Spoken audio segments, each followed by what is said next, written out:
Hi viewers, welcome back to Hyderabad pet lovers. నేను మీ సతీష్ సింగ్. కుందేళ్ళ గురించి ఆసక్తికరమైన వాస్తవాలు ఈ వీడియోలో అయితే కవర్ చేస్తున్నాను. చివరి వరకు చూడండి. ఎవరైతే కుందేళ్ళని పెట్టుగా పెంచుకుందాం అనుకుంటున్నారో వాళ్ళకి ఇది ఉపయోగపడుతుందని అనుకుంటున్నాను. కుందేళ్ళు శాకాహార జంతువులు. ఇవి ఎక్కువగా గడ్డి, ఆకుకూరలు, కొన్ని రకాల వెజిటేబుల్స్ తింటాయి. కుందేళ్ళ వెనుక కాళ్ళు ముందు కాళ్ళ కన్నా పొడవుగా ఉంటాయి. ఇవి దూరంగా దూకడానికి, వేగంగా పరిగెత్తడానికి అనుకూలంగా ఉంటాయి.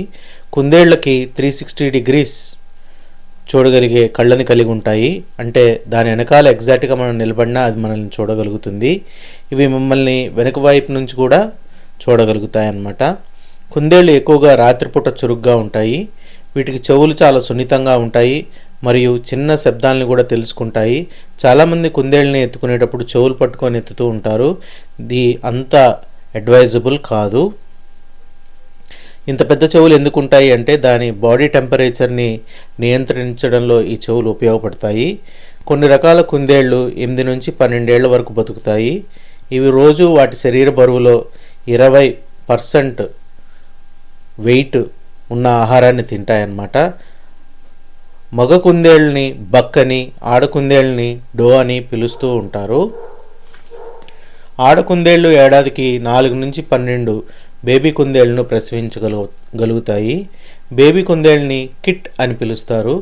కుందేళ్ళ దంతాలు జీవితాంతం పెరుగుతూనే ఉంటాయి. మనం చాలా కార్టూన్లో చూస్తూ ఉంటాము. కుందేళ్ళు కనిపించినప్పుడు వాటి పళ్ళు ఇట్లా బయటకు కనిపిస్తూ ఉంటాయి. ఇవి తమను తాము శుభ్రం చేసుకుంటూ ఉంటాయి.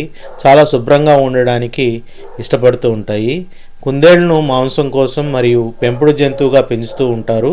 కొంతమంది కుందేళ్ళని తింటూ ఉంటారనమాట. మన పౌల్ట్రీ కోళ్ళలాగా కుందేళ్ళ మాంసాన్ని విక్రయించే వాళ్ళు కూడా ఉంటారు.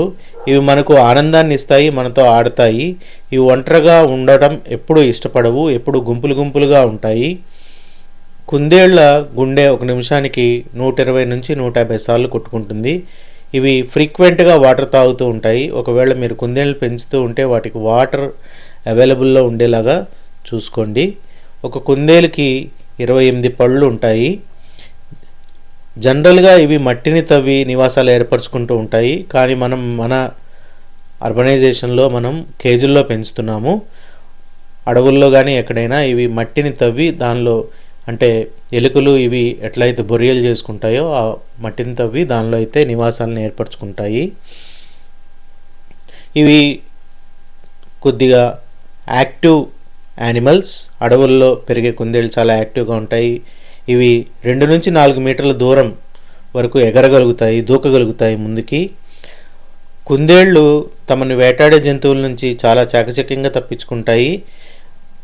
కొన్ని రకాల కుందేళ్ళు అయితే 70 km/h స్పీడ్తో అయితే పరిగెత్తగలవు. వేరే జంతువుల నుంచి ఈజీగా తప్పించుకుంటాయి. ఇవి బొరియల్లో ఉన్నప్పుడు ఎవరైనా ప్రెడేటర్స్ వాటి మీద అటాక్ చేస్తే గాలి తీసుకోకుండా, అంటే ఊపిరి తీసుకోకుండా చాలాసేపు ఉండగలవు. కుందేళ్ళు 5 కిలోలు వరకు పెరుగుతాయన్నమాట. ఎవరైనా ఒక పెట్ని తీసుకునే ముందు ఆ పెట్టు మీద పూర్తి అవగాహన కలిగి ఉండడం చాలా ఇంపార్టెంట్. అప్పుడే ఆ పెట్టుకి న్యాయం చేయగలుగుతాము. మనం ఏదైనా ఒక పెట్ని తీసుకునేటప్పుడు ఏమి ఆలోచిస్తాము అని అంటే కాస్ట్, ఎంతకు వస్తుంది ఆ పెట్టు అని, ఆ పెట్టు మనకి ఎంత ఇంటరాక్ట్ అవుతుంది అని. కుందేళ్ళు మనం పిలిస్తే పలికే సిచ్యువేషన్లో ఉండవు. డాగ్స్, క్యాట్స్ లాగా అవి వాటికి అంత తెలివితేటలు అయితే లేవు. కుందేలుకి మనం ట్రైనింగ్ ఎక్కువ ఇవ్వలేము. జస్ట్ మనతో పాటు ఒక కంపానియన్ అయితే ఉంటుంది. చిన్న గేమ్స్ ఆడొచ్చు కుందేలతో. రోజుకి ఒక 2 గంటలైతే కేజీ నుంచి బయట పెట్టి అది తిరిగేలాగా ఉంటేనే మీరు కుందేళ్ళని తీసుకోండి. 24/7 కేజీలోనే ఉంచి కుందేళ్ళని పెంచుతాను అని అంటే ప్లీజ్ డోంట్ టేక్ ర్యాబిట్స్. ఈ వీడియో మీకు నచ్చిందని అనుకుంటున్నాను. కుందేళ్ళ గురించి బ్రీఫ్గా కొన్ని పాయింట్స్ అయితే చెప్పాను. చాలామంది చిన్నపిల్లలు కుందేళ్ళు కావాలని పేరెంట్స్ని అడుగుతూ ఉంటారు. మీ ఫ్రెండ్స్కి ఈ వీడియో షేర్ చేయండి. సో దట్ వాళ్ళ కుందేళ్ళ గురించి కొంత అవగాహన అయితే ఉంటుంది. కుందేళ్ళ గురించి డీటెయిల్ వీడియో అయితే చేశాను. Thanks for watching this video.